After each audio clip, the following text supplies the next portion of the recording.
ఈనాటి ఈ లోతైన విశ్లేషణకు స్వాగతం.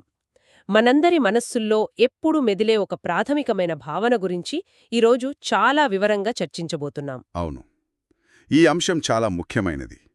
ఎందుకంటే మనం రోజువారీ జీవితంలో మనల్ని మనం ఎలా చూసుకుంటామో దానికి సంబంధించిన విషయమిది. ఖచ్చితంగా. మన కళ్ళు ద్వారా చూస్తున్నది, లేక చెవుల ద్వారా వింటున్నది, లేక ఆలోచిస్తున్నది అంతా మన లోపల కూర్చున్న ఏదో ఒక శాశ్వతమైన నేను, లేక ఒక స్థిరమైన అస్తిత్వం అని మనం సాధారణంగా నమ్ముతుంటాం గదా. అవునవును. ఒక ఒక స్థిరమైన కేంద్రం ఎక్కడో లోపల ఉండి ఇవన్నీ గమనిస్తోంది అని అనుకుంటాం. అదే. ఆ నమ్మకాన్నే ఈరోజు మనం విశ్లేషించబోయే ఒక ప్రాచీన గ్రంథం పూర్తిగా పటాపంచలు చేస్తుంది. అదే మహా తన్హా సంఖయ సుత్త. దీనిని MN38 అని కూడా పిలుస్తారు. నిజమే. ఈ మూల గ్రంథంలోని చైతన్యం అనే సంక్లిష్టమైన అంశాన్ని విడమర్చి చెప్పడమే ఈనాటి మన ప్రధాన ఉద్దేశ్యం. చైతన్యం అనేది దానంతట అది ఎప్పటికీ ఉండే ఒక వస్తువా, లేక దానికి ఏవైనా షరతులు ఉంటాయా అనే విషయాన్ని మనం తెలుసుకోబోతున్నాం. అవును. ఆ షరతుల గురించి చాలా ఆశ్చర్యకరమైన రీతిలో అగ్ని ఉదాహరణతో ఎలా వివరించారో మనం ఈరోజు లోతుగా చర్చించబోతున్నాం. అసలు ఈ చర్చ వెనుక ఉన్న నేపథ్యం గురించి వివరిస్తారా? తప్పకుండా. ఈ చర్చ వెనుక ఉన్న నేపథ్యం నిజంగా చాలా ఆకర్షణీయంగా ఉంటుంది. ఏ సిద్ధాంతమైనా ఒక ప్రశ్న నుండో లేదా ఒక పొరపాటు నుండో మొదలవుతుంది కదా. అలాగే ఈ సుత్తాలో ఒక ప్రత్యేకమైన సంఘటన ఉంది. ఆ సంఘటన ఒక భిక్షువు చుట్టూ తిరుగుతుంది కదూ. అవును, సరిగా చెప్పారు.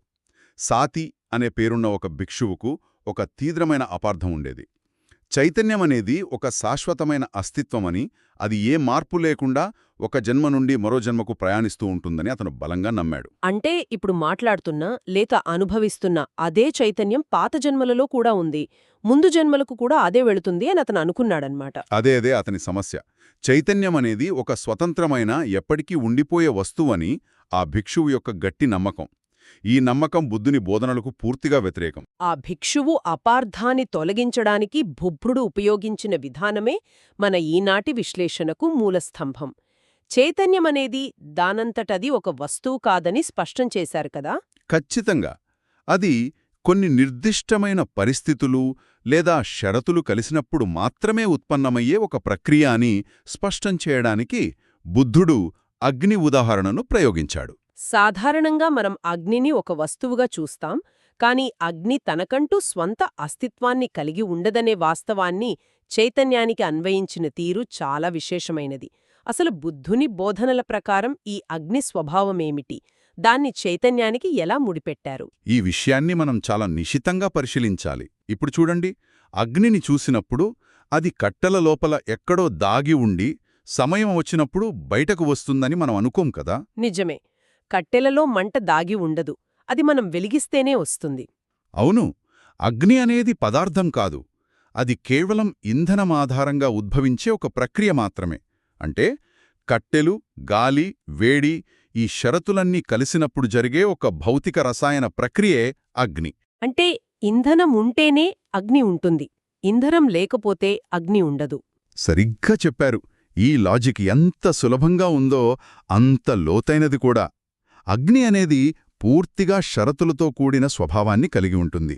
చైతన్యం కూడా సరిగ్గా అంతే అని బుద్ధుని బోధనలు వివరిస్తున్నాయి. ఇక్కడే అసలైన సిద్ధాంతం బయటకొస్తుంది. ఇంధనం మారినప్పుడు అగ్ని పేరు కూడా మారుతుంది కదా. ఉదాహరణకు కట్టెలతో మండే మంటను కట్టెల మంట అంటాము. అవును, చెత్తతో మండే మంటను చెత్తమంట అంటాము. పేర్లు ఇంధనాన్ని బట్టి మారిపోతాయి. అలాగే మన శరీరంలోని 6 ఇంద్రియాలను బట్టి మన చైతన్యం కూడా మారుతూ ఉంటుందని ఇక్కడ స్పష్టం చేస్తున్నారు. ఇంద్రియాలు ఇంధనంగా పనిచేసినప్పుడు అక్కడ ఉత్పన్నమయ్యే చైతన్యం ఒక ప్రత్యేకమైన అగ్ని లాంటిది. అవునండి. అంతర్గత ఇంద్రియాలు మరియు బాహ్య విషయాల కలయికపై చైతన్యం ఆధారపడి ఉంటుంది.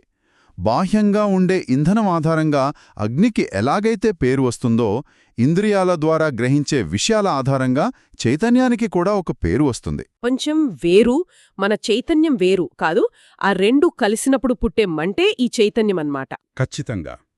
కన్ను, దృశ్యం కలిస్తే ఒక రకమైన చైతన్యం, చెవి, శబ్దం కలిస్తే మరొక రకమైన చైతన్యం. ఈ మూల సిద్ధాంతాన్ని బుద్ధుడు 6 రకాల అగ్నులతో మన 6 ఇంద్రియాలకు అన్వయించి విశ్లేషించారు. ప్రతి ఇంద్రియానికి ఒక నిర్దిష్టమైన ఇంధనాన్ని ఉదాహరణగా చూపిస్తూ దాన్ని ఒక ప్రత్యేకమైన అగ్నితో పోల్చారు కదా. అవును, ఈ పోలికలు చాలా చాలా లోతైనవి. ఒక్కో ఇంద్రియానికి ఒక్కో రకమైన ఇంధనం. ఇప్పుడు ఆ 6 ఉదాహరణలను ఒక్కొక్కటిగా చాలా వివరంగా విడమరచి చూద్దాం.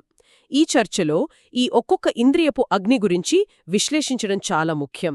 మొదటిది కలప.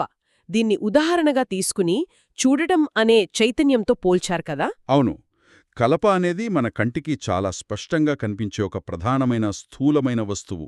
దానికొక బరువు, ఆకారం ఉంటాయి. అలాగే మన చుట్టూ ఉన్న ప్రపంచంలో మనం చూసే రూపాలు, ఆకారాలు మన అనుభవాలకు అత్యంత ప్రధానమైనవి.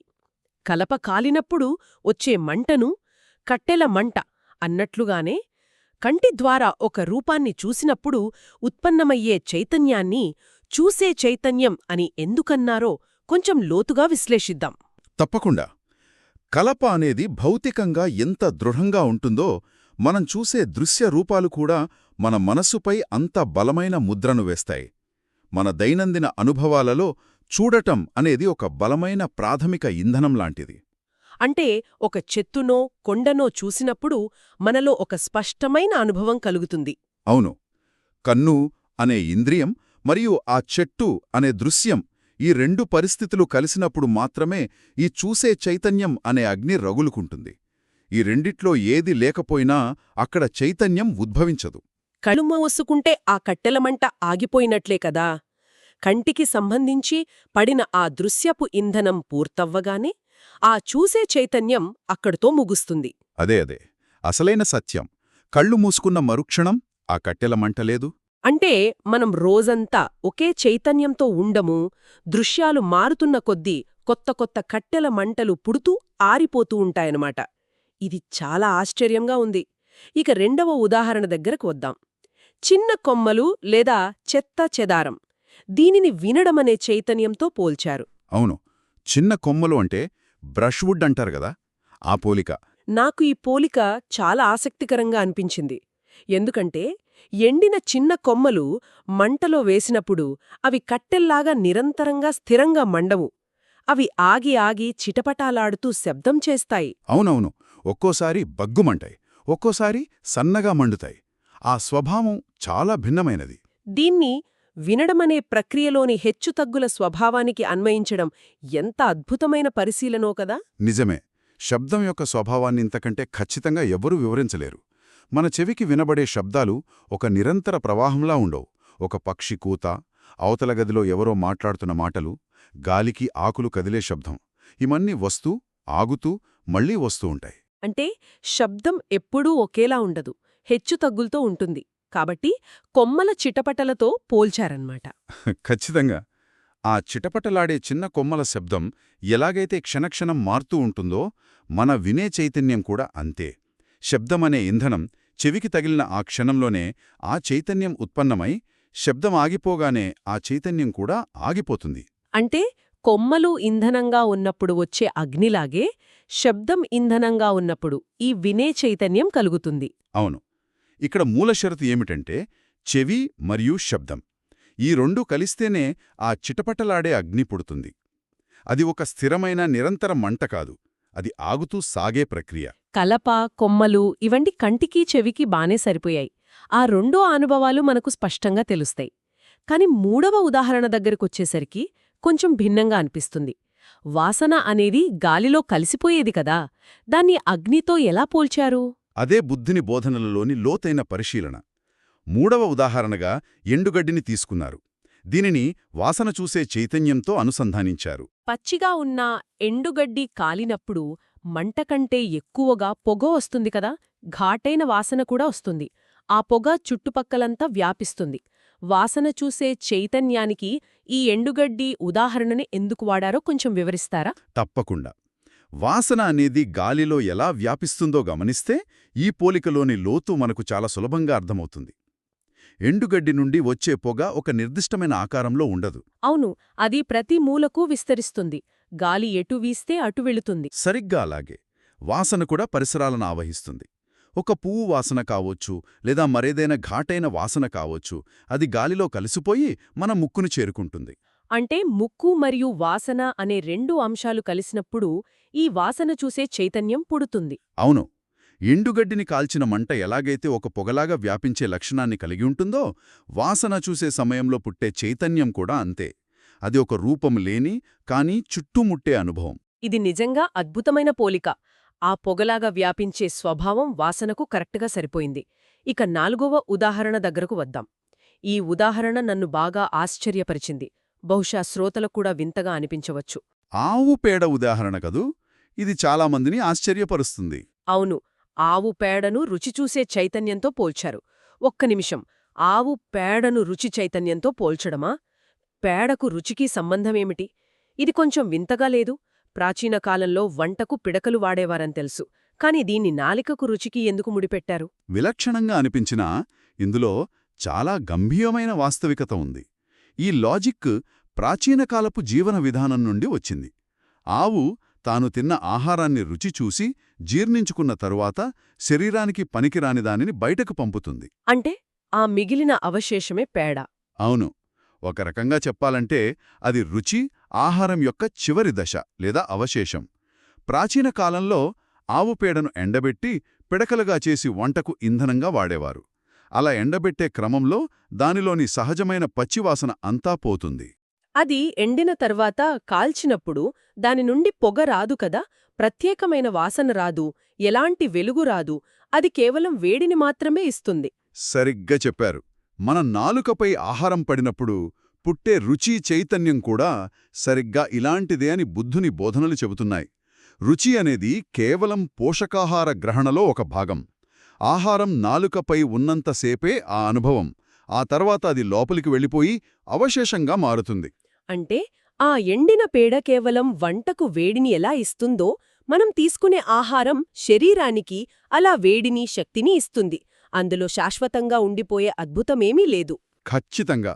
నాలుక మరియు రుచి అనే షరతులున్న ఆ క్షణంలో ఉత్పన్నమయ్యేదే ఈ రుచి చైతన్యం. ఆ ఇంధనంతో మండే అగ్ని ఏమాత్రం ఆకర్షణీయంగా లేని పేడ మంటతో సమానమని చెప్పడం ద్వారా ఆహారం పట్ల ఉండే వ్యామోహాన్ని కూడా చాలా ప్రాక్టికల్గా తగ్గించారు. అంటే రుచి అనేది కేవలం ఒక ఇంధనం, అది కాలిపోయే శరీరానికి శక్తినిస్తుంది తప్ప దాన్ని పట్టుకుని వేలాడడానికి ఏమీ లేదని అర్థమవుతోంది. చాలా ప్రాక్టికల్గా ఉంది ఈ వివరణ. ఇక 5వది గడ్డి పరకలు. దీనిని స్పర్శ చైతన్యంతో పోల్చారు. గడ్డిపరకల మంట స్వభావం కూడా చాలా ప్రత్యేకమైనది. అవును, గడ్డిపరకలు మంటలో వేసిన క్షణాల్లోనే భగ్గున మండిపోయి క్షణాల్లోనే బూడిదైపోతాయి, అదృశ్యమవుతాయి. దానికి ఎలాంటి స్థిరత్వం ఉండదు, అది ఎక్కువసేపు మండుతో ఉండదు.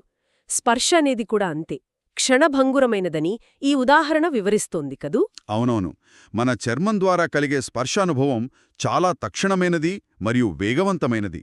ఒక వడియాలు వేయించేటప్పుడు నూనె చుక్క మీద పడినా లేదా చల్లటి గాలి వీచినా ఆ వస్తువు లేదా గాలి శరీరాన్ని తాకినప్పుడు వెంటనే స్పర్శ చైతన్యం భగ్గును ఉత్పన్నమవుతుంది. ఆ స్పర్శ తొలగిపోగానే ఆ చైతన్యం కూడా మాయమవుతుంది. అవును. గడ్డిపరకల మంటకు ఎంత తక్కువ జీవితకాలం ఉంటుందో స్పర్శ చైతన్యానికి కూడా అంతే స్వల్పకాలికమైన ఉనికి ఉంటుంది. ఇందులో శాశ్వతత్వం ఏమాత్రం లేదు. అంటే శరీరం మరియు స్పర్శించబడే వస్తువు ఈ రెండూ కలిసిన ఆ చిన్న క్షణంలో మాత్రమే ఈ స్పర్శ చైతన్యమనే అగ్ని రగులుతుంది. గడ్డిపరకలాగే వెంటనే ఆరిపోతుంది. ఇది చాలా వేగంగా జరిగే ప్రక్రియ. సరిగ్గా చెప్పారు. ఈ 5 ఉదాహరణలు భౌతికమైన ఇంద్రియాలకు సంబంధించినవి. అవును, కాని అన్నిటికంటే నన్ను ఆలోచింపచేసేది 6వ ఉదాహరణ, అదే చెత్త. దీనిని ఆలోచన చైతన్యంతో పోల్చారు. మనం సాధారణంగా మనస్సును ఒక రాజులాగా లేదా ఒక అద్భుతమైన సృష్టికర్తగా ఊహించుకుంటాం. ఏదేదో ఊహించేస్తుంది, సృష్టిస్తుంది అనుకుంటాం. మనస్సు పట్ల చాలామందికున్న పెద్ద భ్రమ అదే. కాని దాన్ని తీసుకెళ్లి చెత్తతో పోల్చడమేమిటి? ఈ వివరణ చాలా లోతైన విశ్లేషణను కోరుకుంటోంది. మన ఆలోచనలకు చెత్తకు ఉన్న ఆ సంబంధమేమిటి? సరిగ్గా అదే భ్రమను బుద్ధుని బోధనలు ఇక్కడ బద్దలుగొడుతున్నాయి. ఇది ఒక అత్యున్నతమైన తాత్విక కోణం. మనస్సు తనకంటూ స్వంతంగా కొత్తగా ఏదీ శూన్యం నుండి సృష్టించదు. అంటే మనస్సు స్వయంగా ఆలోచనలను పుట్టించలేదా? లేదు. కన్ను, చెవి, ముక్కు, నాలుక, చర్మం అనే ఈ 5 ఇంద్రియాల ద్వారా మనం ఎన్నో అనుభవాలను గ్రహిస్తాం కదా. ఆ గ్రహించిన అనుభవాల అవశేషాలను, పాత జ్ఞాపకాలను, పనికిరాని ఆలోచనల తునకలను మనసు మళ్ళీ మళ్ళీ ప్రాసెస్ చేస్తుంది. ఓహో, ఆ 5 ఇంద్రియాలు గ్రహించి వదిలేసిన సమాచారపు పోగులనే ఇక్కడ చెత్త అని పిలిచారన్మాట. అవును. పాత వార్తాపత్రికలు, విరిగిన వస్తువులు, వాడిపారేసిన కాగితాలు వీటన్నింటినీ కలిపి ఒక కుప్పగా పోసి కాల్చినప్పుడు వచ్చే మంటను చెత్తమంట అంటాం. అలాగే మనసు ఈ పాత ఇంద్రియ సమాచారాన్ని ఇంధనంగా వాడుకుని రగిలించే అగ్నే ఈ ఆలోచనా చైతన్యం. మనస్సు మరియు ఆ పాత సమాచారపు ఆలోచన, ఈ షరతుల వలనే ఆలోచనా చైతన్యం పుడుతుంది. మనస్సు అనేది ఒక దివ్యమైన కర్మాగారం కాదు, అది కేవలం పాత సమాచారాన్ని కాల్చే ఒక చెత్త మంటలాంటిది.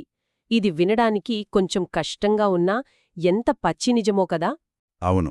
ఈ 6 ఇంద్రియాలు మరియు 6 రకాల అగ్నుల విశ్లేషణను ఇంత వివరంగా వింటుంటే ఒక పెద్ద సత్యం మనకు స్పష్టంగా కనిపిస్తోంది.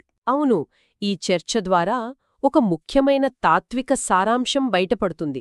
అదేమిటంటే శాశ్వత ఆత్మకు నిరాకరణ. సాథి అనే భిక్షు ఏమనుకున్నాడు? ఒకే చైతన్యం అన్నిటినీ చూస్తోంది, వింటోంది, ఆలోచిస్తోంది అనుకున్నాడు. కానీ ఇప్పుడు మనకర్థమయ్యేదేమిటంటే కలపతో వచ్చే మంట, గడ్డితో వచ్చే మంట ఒకటే కాదు. అలాగే ఒక పర్వతాన్ని చూస్తున్నప్పుడు ఆ చూసే చైతన్యం, ఒక గంట శబ్దం వింటున్నప్పుడు ఆ వినే చైతన్యం ఒక్కటి కానే కాదు కదా. 100% నిజం. ప్రతి చైతన్యం ఒక ప్రత్యేకమైన వేరువేరు సంఘటన. కట్టెలు వేసినప్పుడొచ్చిన మంట ఆరిపోయింది, ఆ తర్వాత కొమ్మలు వేసినప్పుడొచ్చిన మంట పూర్తిగా కొత్తది. ఆ 2 అగ్నులు ఒకటి కావు. ఒక మంట ఇంకో మంటలోకి ప్రయాణించదు. అంటే మన జీవితంలో ఒక పువ్వును చూసే చైతన్యం వేరు, ఆ తర్వాత ఒక పక్షిపాటను వినే చైతన్యం వేరు. ఖచ్చితంగా. ఇవన్నీ వేర్వేరు షరతులపై ఆధారపడి అప్పటికప్పుడు పుట్టి అప్పటికప్పుడే నశిస్తున్న స్వతంత్రమైన సంఘటనలు. వీటన్నింటి వెనుక ఒకే ఒక శాశ్వతమైన అస్తిత్వం కూర్చుని ఉండి ఒక ప్రొజెక్టర్లాగా అన్నింటినీ నడిపిస్తోందనే నమ్మకాన్ని ఈ అగ్ని ఉదాహరణ పూర్తిగా ఖండిస్తోంది. నిరంతరంగా ఎప్పుడూ మారకుండా ఉండే ఆత్మ లాంటిది ఏదీ లేదని ఇది చాలా తేటతెల్లం చేస్తోంది. అంతా షరతులకు లోబడే జరిగే క్షణభంగురమైన ప్రక్రియ కదా. అవును, అంతా ప్రక్రియల సమూహం మాత్రమే. అలాగే ఆలోచనలను చెత్తతో, రుచిని ఆవు పేడతో పోల్చడం గమనిస్తే బుద్ధుని బోధనలు ఎంత వాస్తవికతతో, ఎంత ప్రాక్టికల్గా ఉంటాయో మనకర్థమవుతుంది. మనస్సు అనేది ఏదో అతీతమైన, దైవికమైన సాక్షి కాదని, అది కేవలం మన శరీరంలోని 6వ ఇంద్రియం మాత్రమే అని స్పష్టం చేస్తున్నారు. ఈ ఉదాహరణలోని ముతక వాస్తవికత శ్రోతలను ఖచ్చితంగా ఆలోచింపజేస్తుంది. ఆవుపేడ, చెత్త వంటి దైనందిన జీవితంలో చూసే అత్యంత సాధారణమైన వస్తువులను తీసుకుని ఇంతకి అత్యున్నత తాత్విక సిద్ధాంతాలను వివరించడం నిజంగా గొప్ప విషయం. అవును, ఇందులో ఎలాంటి మాయాజాలం లేదు, కేవలం భౌతిక సత్యాలు మాత్రమే ఉన్నాయి. వాస్తవికతలోనే అసలైన బోధన దాగి ఉంది. చైతన్యమనేది ఏమాత్రం రహస్యమైన మాయాజాలంతో కూడిన ప్రక్రియ కాదు. దాన్ని వెతుక్కుంటూ ఎక్కడికో వెళ్లాల్సిన పనిలేదు. అది ప్రకృతిలో జరిగే మరే ఇతర ప్రక్రియలాంటిదే. చెత్తను ఇంధనంగా తీసుకుని మండే అగ్నిలాగే ఇంద్రియాల ద్వారా వచ్చిన పాత సమాచారాన్ని తీసుకుని మనసు ఆలోచనలను సృష్టిస్తుంది. ఇది కేవలం ఒక సహజమైన పద్ధతిలో జరిగే ప్రక్రియ. అవును, మనసును ఒక అతీతమైన పవిత్రమైన స్థానంలో ఉంచకుండా దాన్ని కూడా కన్ను, చెవిలాంటి ఒక సాధారణ ఇంద్రియంగా చూసినప్పుడు మనకు మన భ్రమలు మరింత స్పష్టంగా అర్థమవుతాయి. మనం దేనికి అతుక్కోపోకుండా ఉండటానికి ఈ అవగాహన చాలా అవసరం. ఇదంతా వింటుంటే అనిత్యం అనే మరో ముఖ్యమైన భావన గుర్తుకొస్తుంది. ఇంధనం తీసేస్తే మంట ఆరిపోతుంది. ఇది ఎవరూ కాదనలేని భౌతిక సత్యం. ఈ బోధనల వెనుక ఉన్న అసలైన పరమార్థం కేవలం తాత్విక చర్చలు చేయడం మాత్రమే కాదు కదా. చైతన్యం ఎలా ఉద్భవిస్తోందో, అది ఇంధనంపై ఎలా ఆధారపడి ఉందో అర్థం చేసుకోవడం ద్వారా మన బాధలకు కారణమైన మూలాన్ని ఎలా ఆపవచ్చో కూడా మనం అర్థం చేసుకోవచ్చు. అంటే ఇంధనం లేనప్పుడు అగ్ని ఆరిపోవడాన్ని మనమిక్కడ గమనించాలి. సరిగ్గా పట్టుకున్నారు. ఇంధనం లేనప్పుడు అగ్ని ఆరిపోవడాన్ని పాలి భాషలో నిర్వాణమంటారు. నిర్వాణమంటే ఏదో స్వర్గానికి వెళ్లడం కాదు, అంటే ఆరిపోవడం లేదా చల్లారిపోవడమని అర్థం. ఒక మంట ఇంధనమైపోగానే ప్రశాంతంగా చల్లారిపోయినట్లు. మన ఇంద్రియాలు గ్రహించే విషయాలపై మనకు కలిగే వ్యామోహం, కోరిక అనేవే ఇక్కడ ఇంధనం అని అర్థమవుతోంది. అవును, ఆ ఇంధనాన్ని మనం నిరంతరం అందిస్తూనే ఉంటాం కాబట్టే మనలో బాధ అనే అగ్ని మండుతూనే ఉంటుంది. అగ్నికి కట్టెలు, మన బాధలకు మన కోరికలు అలాంటివి. ఇంద్రియాలపై అవగాహన పెంచుకుని ఏది శాశ్వతం కాదు అని తెలుసుకున్నప్పుడు ఆ ఇంధన సరఫరా ఆగిపోతుంది. ఇంధనం ఆగిపోతే బాధ అనే మంట దానంతట అదే చల్లారిపోతుంది. ఇదే ఈ అగ్ని ఉదాహరణ వెనుకున్న అత్యంత శక్తివంతమైన సారాంశం. అవునవును. ఈ లోతైన విశ్లేషణను ఒకసారి క్లుప్తంగా సంగ్రహిద్దాం. చైతన్యం అనేది ఎప్పటికీ ఉండిపోయే ఒక స్థిరమైన పదార్థం లేదా దేహాలు మారుతూ ప్రయాణించే శాశ్వతమైన వస్తువు కాదు. అది కేవలం ఇంధనం ద్వారా మండే అగ్నిలాంటి ఒక ప్రక్రియ. కన్ను, చెవి లాంటి ఇంద్రియాలు ఒక వస్తువును లేదా శబ్దాన్ని గ్రహించినప్పుడు ఆ రెండు పరిస్థితుల కలయిక వలన చైతన్యం పుడుతుంది. ఆ షరతులు మారినప్పుడు చైతన్యం కూడా మారుతుంది లేదా అంతరించిపోతుంది. చూసే చైతన్యం వేరు, వినే చైతన్యం వేరు, ఆలోచించే చైతన్యం వేరు. ఇవన్నీ ఒకదానికొకటి సంబంధం లేని క్షణభంగురమైన మంటలు. ఈ జ్ఞానం మనిషికి ఎందుకు ముఖ్యమంటే, మనం అనుభవించే ప్రతి బాధకు, ప్రతి సంతోషానికి మూల కారణం ఆ పరిస్థితుల్లోనే ఉందని తెలుసుకోవటానికి. అవును.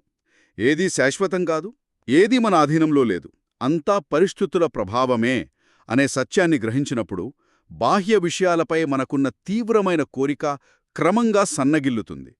ఆ కోరిక అనే ఇంధనాన్ని గుర్తించి దాన్ని అదుపులో ఉంచుకోవడానికి ఈ చైతన్య అవగాహన ఎంతగానో సహాయపడుతుంది.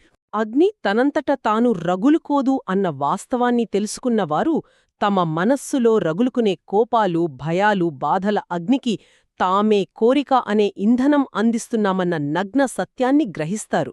అప్పుడు వారు ఆ ఇంధనాన్ని ఆపగలుగుతారు. నిజమే. ఇది చాలా ఆచరణాత్మకమైన సత్యం. ఈ అగ్ని ఉదాహరణ ద్వారా చైతన్యం ఎలా పనిచేస్తుందో, అది షరతులపై ఎలా ఆధారపడి ఉంటుందో అది శాశ్వతం కాదన్న విషయాన్ని మనం ఈరోజు చాలా స్పష్టంగా తెలుసుకున్నాం. అయితే ముగించే ముందు శ్రోతలు తమకు తాముగా ఆలోచించుకోవడానికి ఒక కీలకమైన ప్రశ్న వదిలిపెట్టాలనుకుంటున్నాము. ఆ ప్రశ్న చాలా ఆసక్తికరంగా ఉంటుంది. MN 38 సుత్తాలో భిక్షువు సాతికున్న పునర్జన్మ గురించిన అపర్థాన్ని బుద్ధుడు ఈ చిన్న ఉదాహరణతో పూర్తిగా ఎలా పటాపంచలు చేసుంటాడు? చైతన్యం అనేది ఇంధనంపై ఆధారపడే అగ్నిలాంటిది అనే ఈ ఒకే ఒక్క తార్కిక సిద్ధాంతం పునర్జన్మ చుట్టూ అల్లుకున్న అంత పెద్ద భ్రమను ఎలా తొలగించుంటుంది? అవును. చైతన్యమే శాశ్వతం కానప్పుడు అసలు ఒక జన్మ నుండి మరో జన్మకు ప్రయాణించేదేమిటి? ఇది చాలా లోతైన ప్రశ్న. ఈ ప్రశ్నపై శ్రోతలు లోతుగా అన్వేషించాలని కోరుకుంటూ ఈనాటి ఈ లోతైన విశ్లేషణను ఇక్కడితో ముగిద్దాం. నమస్కారం. నమస్కారం.